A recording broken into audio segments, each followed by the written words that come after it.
Right after I've prepared the note cards and I know that I have a big speech to do, I sometimes have trouble a little bit sleeping the night before. It's kind of a restless sleep, and I don't know if that's normal. It probably is. You just have that on your mind, and part of you wants to get it over with, and part of you wants to hit the speech and do it as well as you've practiced it.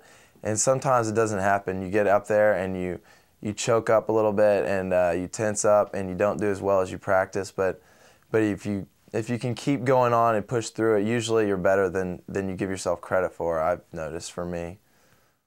I think my biggest fear is the first time you do a speech, it's about yourself, so obviously that's the most nerve-wracking because you have to tell people about yourself. These people, you have no idea who they are. And I think you're just most anxious about people aren't going to listen to you, or they're not really going to care. Or you're gonna spend all the I felt very nervous. First I wrote what I wanted to say. Then I didn't want to read it, so I wanted to have the ideas. And I knew I was going to instantly forget everything I had practiced the moment I stand there. So I wanted to be very well prepared.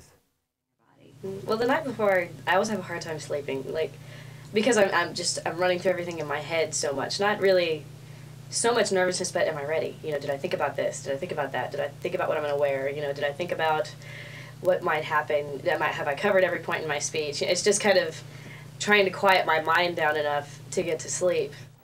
Clearly, these students are a little apprehensive about giving their first speech, and rightly so. I'm not going to lie to you, giving your speech is kind of a challenge. You're putting yourself on the line in front of your classmates or an audience, and that can be a little scary. But I don't want you to get scared, because I want you to remember that this is your first assignment. We need to learn to keep it in perspective. In doing so, there's a couple things you can do. You need to realize that this is not your first speech, and secondly, that the audience really wants you to succeed. You can also use affirmation statements to help you get through it. You should develop a solid opener, and remember that this speech is a baseline for every other speech that you're going to give in your life. So the first thing you need to remember, and this is the most important part of this, is that this is not your first speech.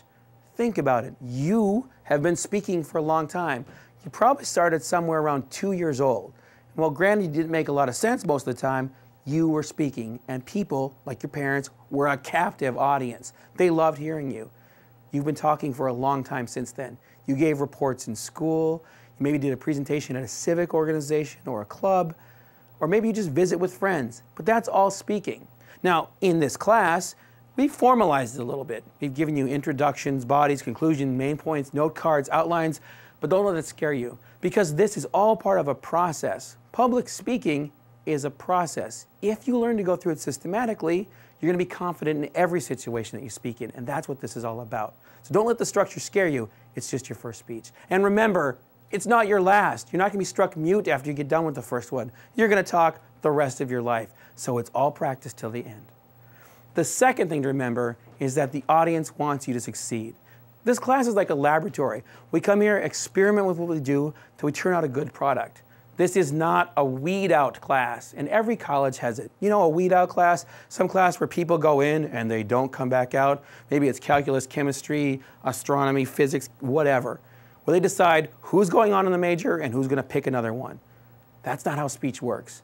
Everybody needs this skill, and if everybody needs a skill, we want everybody to be good at it. It's kind of like a movie. You know, you don't go to a movie hoping the movie will suck. Instead, you're paying down a lot of money, or a little bit less on a student discount night, but you're paying down some money, sitting down in the theater, and hoping you're going to see a good show. Same thing's true if you go to a play or a lecture even. Well, the same thing is true in class. Your classmates don't come going, yeah, Dan's speaking today, I want him to suck. No, unless they're malicious, which I hope they're not. They're really there in the same shoes as you are. They want you to get better. They want to see you succeed. They want to see you get through the speech. The third thing you need to do, and this gets a little hokey, so play along with me, is you need to use affirmation statements. You know, like, come on, breathe through your nose. I will be a good speaker. Say it with me, come on. I will be a good speaker. I will succeed at my first speech. You're not doing it, are you? You need to do this. Okay, you don't have to do it right now, but you need to do this because you don't want to fall in the trap of a self-fulfilling prophecy. And I know you know what I'm talking about. Your teacher probably gave you the assignment of your first speech, and you were walking around going, I suck at this. I so suck at giving speeches. I can't believe I have to give a speech. And you know what? If you say that enough, it's true. You will suck, and everybody will look down at their notes and hope you get over it soon. You can't go into it with that attitude. You've got to go into it believing you can do it. You may not succeed right away, but it's all part of the practice thing we're talking about. And here's a little trick I'm going to give you when you're done with this class and you go on with the rest of your life.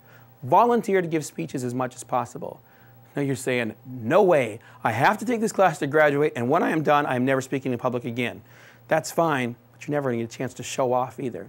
If you volunteer to give the speech, you look cool for volunteering, and you get to show off in front of other people. Why not? It's good practice, and it makes you a better speaker.